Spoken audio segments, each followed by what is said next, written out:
Now, the city of Milan is known for many things. It's got its two big football teams. It has one of those stunning cathedrals in the world. And oh yeah, for about 2 weeks every November, it's known for something else. A metric ton of bikes.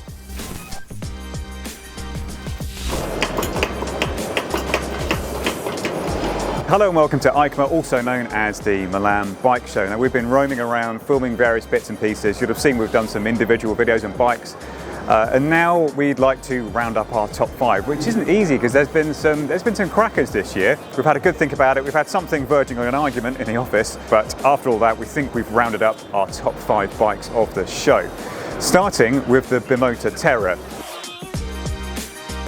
It's a Bimota, so it's nuts. You wouldn't expect to do anything normal for an adventure bike, would you? And sure enough, they have a linkage-driven front end with a single shock rather than forks.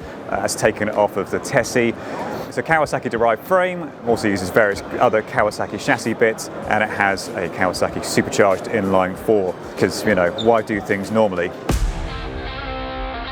In at number 4, we have the all-new Royal Enfield Himalayan. This is a bike we've actually ridden already on an epic tour through India. Now, the old Himalayan was quite a simple bike, but everything has been turned up a bit in terms of tech this time. So there's an all-new single-cylinder Sherpa engine, 452cc. Still a single, but it now makes 40 brake horsepower and about 30 pound-foot of torque. Not massive by any means, but a good chunk more, because the old Himalayan, you couldn't really pull skin off a rice pudding. So this is, yeah, it's a lot more useful. It's not hugely fast, but it has all the power and torque you need for whether you're carving up a B road or, you know, doing some really gnarly off-road stuff.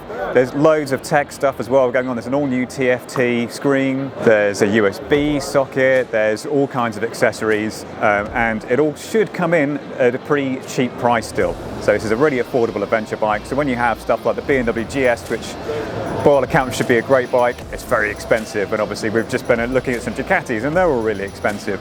So yeah, a more accessible adventure bike with decent upturn in tech, that gets a big thumbs up from us.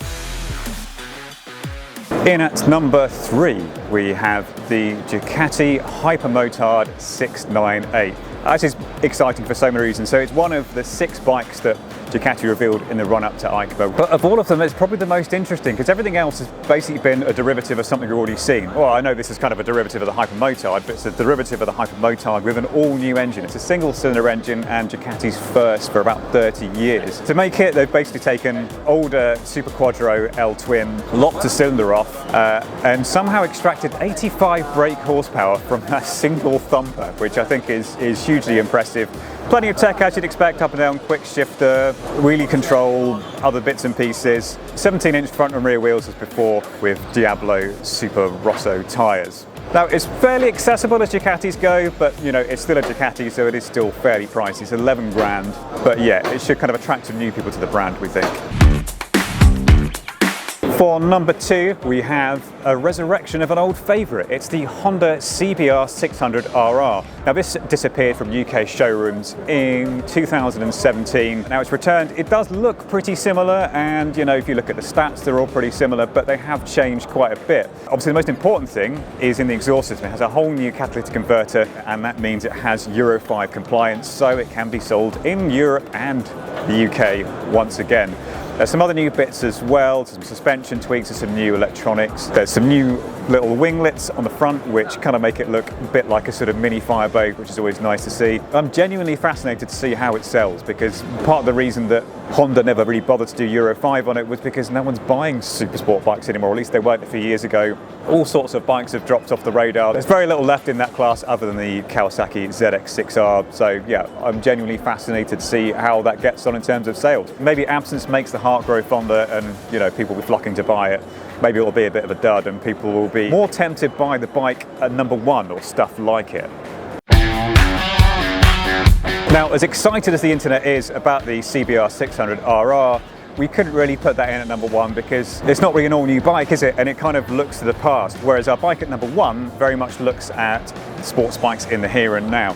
It is the Suzuki GSX-8R. It's a derivative of the Suzuki GSX-8S, which was revealed at EICMA last year, but it's more than just an 8S with a fairing on. Suzuki's actually changed quite a bit. There's new suspension front and rear, there's a new riding position thanks to, well, they're not clip-ons, they're sort of bolt-on risers. Now we did have a few comments in the video that saying that, you know, maybe it isn't RE enough and it should, you know, maybe it should have had an F after it because of, you know, it's not a particularly extreme cockpit position, but yeah, we'll reserve judgment to have ridden it to see how we get on, because that package in the 8S as a naked bike is a really fun bike to ride. The engine is really impressive. It's really revvy for a twin. Obviously, it's got that 270-degree crank like so many twins do now to give it that kind of low down thumpy V-twin character, but at the top end it's actually, yeah, pretty revvy and pretty fun. So I think in a sportier setting it should be pretty fun, and also you've got a bit of wind protection, so because it's not too extreme a riding position, you could probably go and do like a European tour on that quite easily and not regret it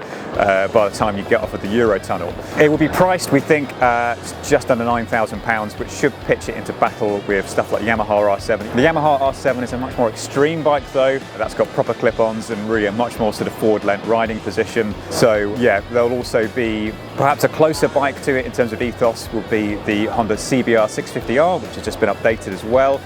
And then there's Aprilia's RS 660. So it's, yeah, there's a lot of talent in that segment. So Suzuki has got its work cut out for it, but from what we hear, the 8S is selling nicely.